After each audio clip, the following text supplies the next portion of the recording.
All right, Fantastic Four First Steps just made its way into theaters this weekend, so you know what time it is. It's clobbering time.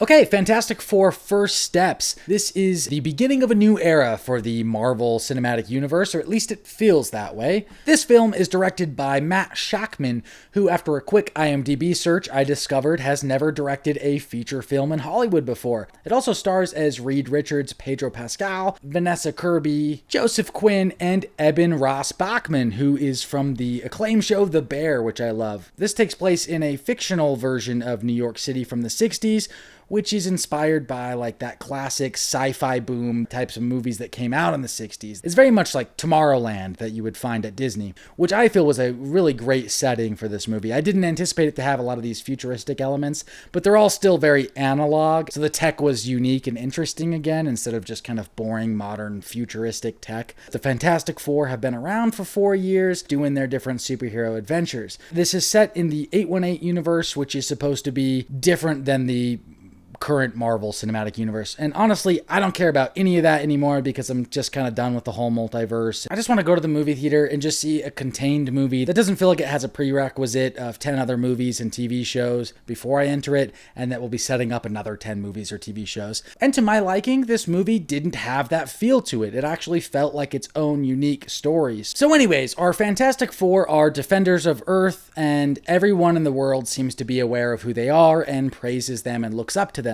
Well, when the Silver Surfer comes down to Earth Ziggy Stardust style and basically threatens everyone that they only have a short time left on Earth, their whole world is going to be eaten up and destroyed by none other than Galactus. So our Fantastic Four must find a way to defend themselves against Galactus and the Earth.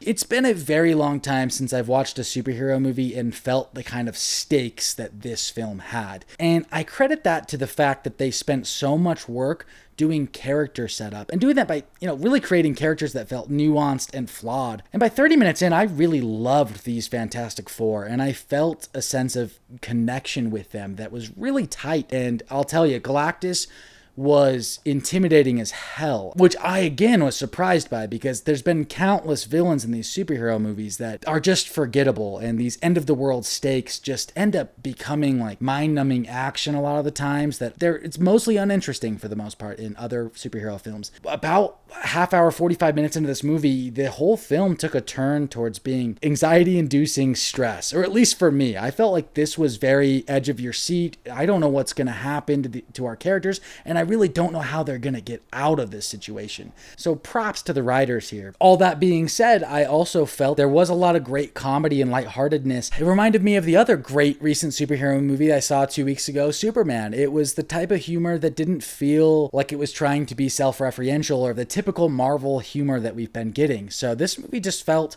earnest and like it was fine being its own thing, and I really enjoyed that aspect of it. One of the criticisms I will say that I do have, though, because the movie does bring its stakes to like here, I kind of wish that we had a little bit more time with the lovable characters that we set up early on, because the society and the world that they develop and establish in the first 30-45 minutes, it's a place I want to be transported to. It kind of reminds me of when you watch the first couple of Harry Potter movies and you just wish you could go live at Hogwarts. Like, that's the feel this had. Like, the way that they designed this New York City and this crew, it's like, I want to be there, and I love just hanging out with our characters. I would have liked to see maybe a little bit more of that. Having the stakes get to such a high level so quickly meant that the movie just needed to be so serious, and it just got really, really intense. Now, as far as the cast is concerned, I think that all four of them knock it out of the park. At first, I kind of thought that Johnny Storm was a little bit underwhelming. I had just watched the original Fantastic Four like a couple of weeks ago, and Chris Evans is like the star of that. He really shines as Johnny Storm, so it's hard not to compare the two of them, but he grew on me as this movie went on. But Evan Moss Bachrach as the Thing was one of my absolute favorite parts. And honestly, I don't think they ever actually call him the Thing in the movie. In the 2005 Fantastic Four movie,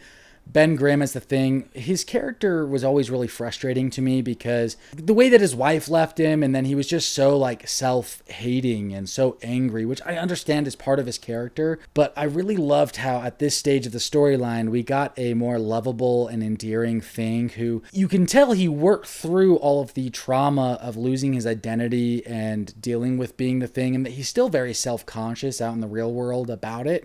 But the way he channels it is through love and affection towards his inherited family, which is the Fantastic Four. And he loves to cook and also very intelligent and smart. I thought it was a really, really refreshing portrait of the Thing, and he was one of my absolute favorite parts. Vanessa Kirby as Invisible Woman. I mean, I'm a huge fan of the Jessica Alba Invisible Woman, but honestly, Vanessa Kirby did bring like a level of gravitas to the role, which I think that comes with just the plot and the direction this film has, because every part required so much more character work than I've seen in a lot of Marvel films or superhero films. It honestly just felt like a really interesting film about 4 unique family members and how they interact with each other. I really loved the heart of all that. It wasn't bogged down with additional side characters or setting up sequels or anything else. I didn't really mention Pedro Pascal, but he walks the perfect line between like self-sabotaging smart goofiness and quirkiness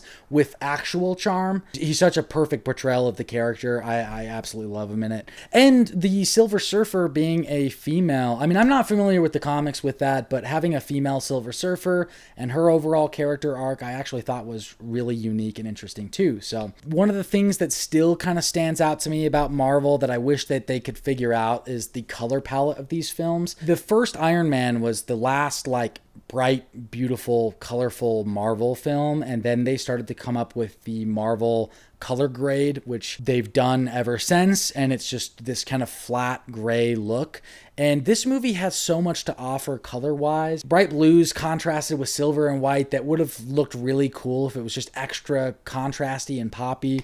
And that's one thing that rewatching the original Fantastic Four recently made me miss a lot. I'm like, that's a colorful movie, and again, this has that same kind of flat color palette. That's just something that kind of bothers me about the current Marvel movies. Whereas Superman is beautiful, which thank God, because the Snyder gray is even worse than what the Marvel stuff does. Other than that, though, I really have a lot of praise for this movie. I was happily surprised. I honestly kind of didn't even want to see it. I've been feeling the superhero fatigue like a lot of people have.